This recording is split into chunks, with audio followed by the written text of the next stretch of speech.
basezindleleni, abanye bazabe besebenzisa into ezithile nezithile mhlambi esingasetshenziswa ngabanye abantu ezinobabeka ebungozini. Angathina amazwi akho okuqinisa nokukhuthaza ngqo kweli xesha le-festive season? Well, ngingathi empilweni awunaso ispare tire sempilo. Only live once. Once this body collapses and die, you are gone. So konke okwenzayo ufuna ukwenza wazi ukuthi awunayo enye impilo.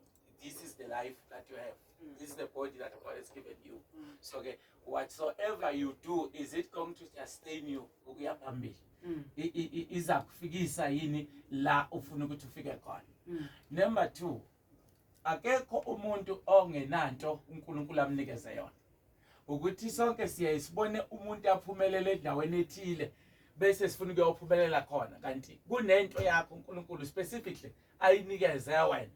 Ingabukeka ikuthunga impahla uyi-undermine, kanti la igolide lakho likhona khona, kanti la uzoba imiliyoni khona. Ingabukeka kuyinto encinci yokukhanda ikhawashi ugeza imoto, uyi-undermine, ufuna ukuzowahlala nolusanda kumhlobo wenene, kanti akusiyona into yakho, kungafikeki. So ngiyaye ngithi uma ufuna ukuphumelela, find the purpose of God ngempilo yakho, yini uNkulunkulu ayifuna ngawo. Mawusuyitholile ukuthi uNkulunkulu ufuna, align yourself with the purpose of God, because uNkulunkulu work ngesizini yakhe, work not after season, not before season. Sithole nesikhathi kaNkulunkulu, this is the time that I must begin now, bese uyaqala. So and yonke into inesikhathi sayo, and uma isikhathi sayo sesifikile, I always say there is no witch ongathakatha isikhathi. Xa kuzaba u-12 o'clock uzawuchaya ngoko, whether ulanda umuthi noma ulande kuphi, xa u-12 ufuna shaya uzawushaya uze alamikhala.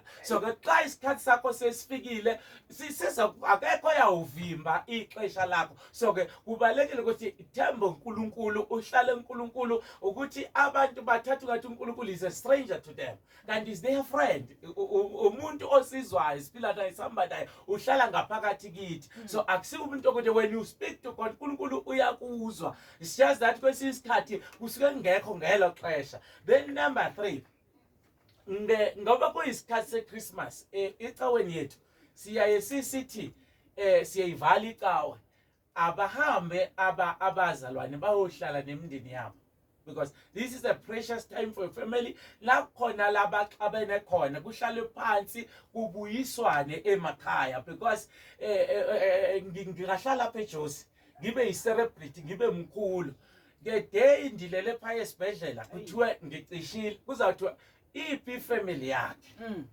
So family is a very important thing in every life of a person. Noma ngabe nixabene kanjani nangezwana, kwaba nezimo zokuloyana nantontoni, but find yourself as a family, because at the end of the day you will remain with your family. So